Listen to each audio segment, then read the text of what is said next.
I'm going to start this conversation about world religions by saying, first of all, that there's no such thing as world religions. I'll explain that in a moment. But I'm also going to start by saying that the world religions as a category remains a useful tool in exploring that which we call religion. So what do I mean when I say there's no such thing as world religions? What I really mean is that the term world religions is actually a term used by European Christians, originally mostly Protestant Christians, as a polite term to help designate non-Christian parts of the world which were ripe for being taken over by European powers. In other words, it's a polite term for peoples who were not a part of Christendom.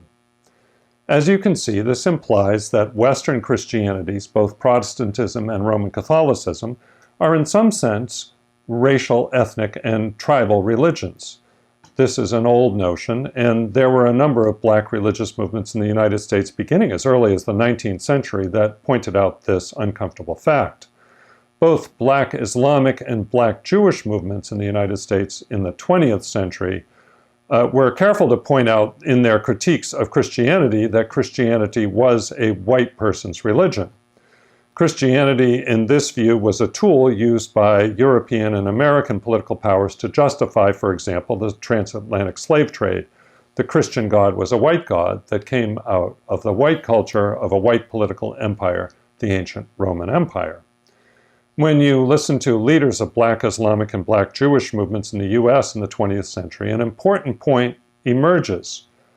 Sylvester Johnson, professor of African American Studies and Religious Studies at Northwestern University, puts it this way when describing what these leaders were talking about.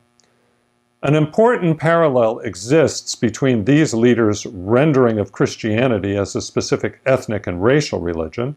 Christianity stands here as the ethnic religion of a specific people, the Europeans, and the taxonomic knowledge produced by querying the nature of religion as a genus by comparing the varieties of the world's religions.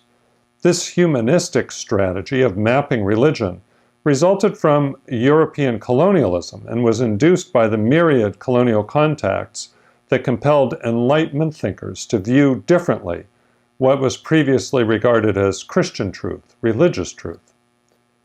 In other words, what Johnson is saying is that colonial conquests brought Europeans into contact with other cultures, and as a result, the Europeans had to rethink their worldview. There were other possibilities out there besides Christianity. That's actually a good thing to have happen. That they were willing to study world religions shows that European scholars were willing to open themselves to new possibilities. However, there were problems with the way these Europeans studied world religions. Here's Sylvester Johnson again. This transformation among Western, typically Christian intellectuals did not necessarily dethrone Christian supremacism. The colonial comparison of religions frequently functioned to reinscribe European Christian supremacy in secular and in religious terms. So writes Sylvester Johnson. And indeed, the study of world religions often assumed implicitly that Western Christianity was the epitome of religion, the paradigm of religion, against which all other religions must be judged. We are still saddled with that legacy. For example, it's very common for North Americans and Europeans to ask of other religions, what do they believe? What do Buddhists believe? What do Navajos believe? What do Confucianists believe? But for many religious traditions, belief is not really a central concern. And when we assume that belief is central to all religions, we are engaging in Christian supremacism by assuming that all other religions should conform to Christian norms. Now, you might say that this doesn't apply to you because you're not a Christian, you're actually more of a secularist. Well, secularism can actually function as a religion. Back in 2016, Donovan Schaefer made this point in a podcast from the Religious Studies Group. That's a podcast put out by a group of scholars based in Scotland.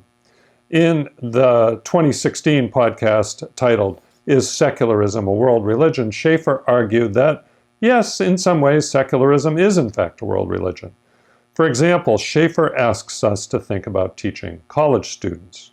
If we're talking about teaching students in a Western Anglo-Euro-American context, we're going to be teaching students who are going to be coming from a variety of faith positions, some of whom will be coming from a non-faith position and will probably see their status as neutral. They probably see the religions they're looking at as, in a sense, under glass, as something that is disconnected from who they are. And I think it's important for those students to recognize that even the liberal secular idiom that they might see themselves located within has a history. That even it, the agenda of that is set by a particular set of Christian coordinates. Saba Mahmood has done some really excellent work on this, talking about the way that these sort of ostensibly secular legal codes throughout Europe actually privilege a kind of ghost of Christianity, that they are marshaled in the service of defending a sort of Christian heritage, and that they suppress other ways of being religious. So said Donovan Schaefer in 2016. So what can we take away from all this? First of all, when you're looking at religion, there is no view from nowhere. Everyone has a religious point of view, even secularists. Actually, I'd say especially secularists, because some of them may have an explicit goal of suppressing other religions, so their bias actually should be really clear. Second of all, the whole study of world religions arose from European colonialism. And the study of world religions assumes that white European Christianity is normative. So we have to be aware that there's this kind of built-in bias in the study of world religions. Third of all, we need to be aware of how a Christian, or a post-Christian secularist, how a Christian perspective affects the way we study world religions. Christians and post-Christian secularists assume that belief is paramount, and they tend to ignore other aspects of religion. Christians and post-Christian secularists tend to assume a certain sort of social organization, such as congregations and denominations and so forth. Christians and post-Christian secularists tend to assume that an individual can have only one religious commitment. You're either a Roman Catholic or a Unitarian Universalist. You're either a Christian or a Buddhist. You're either a secularist or you have some religion, but not both. The list goes on. Fourth, as we explore these various biases, we begin to realize that maybe the very category of religion assumes Western Christian supremacy, and therefore maybe even white supremacy. In short, there are a whole lot of biases built into the very concept of world religions, and maybe even built into the very concept of religion. And we can respond to discovering those biases in a number of ways. At one extreme, we can just throw out the entire study of world religions, the entire study of religions, as fatally biased.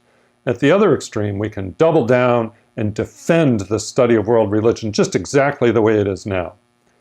But in my teaching, and remember I mostly teach religion to middle schoolers, I think there's a more flexible approach that acknowledges the inherent biases in world religions on the one hand, yet within the study of world religions still finds much that is fascinating and worthy of our attention on the other hand.